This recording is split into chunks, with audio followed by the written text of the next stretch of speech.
اللهم صل على سيدنا محمد وعلى اله وصحبه وسلم. ازيكم حبايبي، عاملين ايه؟ ان شاء الله تكونوا بخير.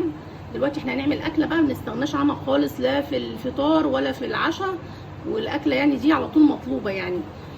فدلوقتي احنا هنعمل مع بعض الفول. هوريكم بقى ازاي تدمسي الفول بطريقه حلوه ويطلع معاكي لونه زي الكهرمان وفي منتهى الجمال. فدلوقتي ده كيلو فول انا نقعاه بالليل. لازم تنقعيه من بالليل عشان لازم ياخد وقت كافي للنقع، وعشان يكبر كده وتقدري تنقيه. وطبعا بتنقيه، احنا طبعا بننقيه مش زي بره بقى بيحطوه كده وخلاص، لا احنا هننقيه. واي حاجه فيه كده مش كويسه بتشيليها. حاجه زي دي كده غامقه وتلاقيها طريه كده او ناشفه لازم تشيليها، لانها مش هتستوي، هتفضل ناشفه ومش كويسه.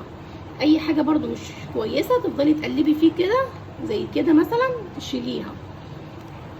اي حاجه شاكه فيها مثلا دي مش كويسه بس ممكن تبقى من جوه حلوه، بتشوفيها على طول ايدك فيه كده وتنقيه كويس، هتلاقيه طالع معاكي جميل وبنظافه وبمنتهى الجمال.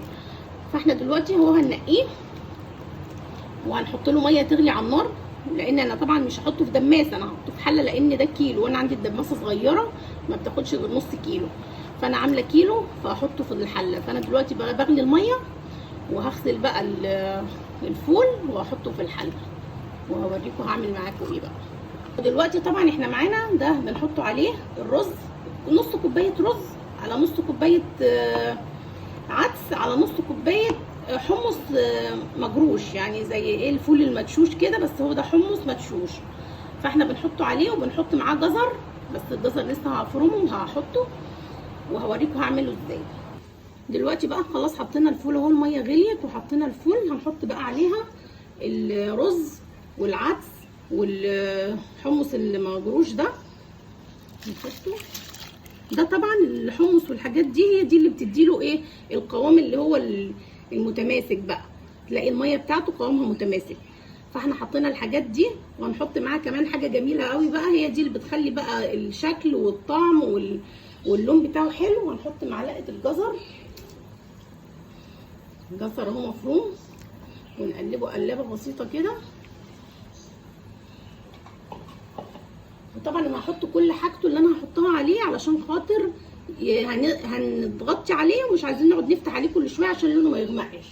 فاحنا هنحط بقى معلقه كمون،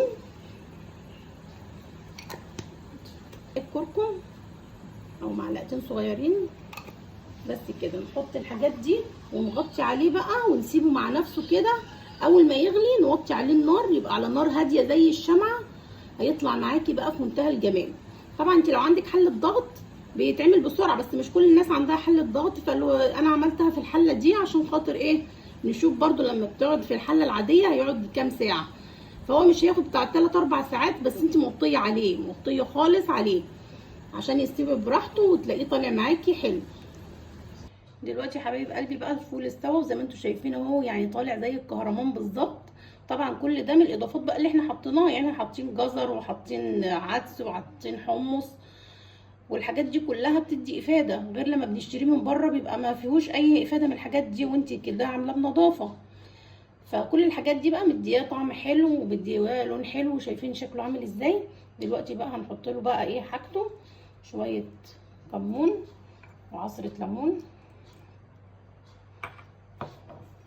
والزيت طبعا،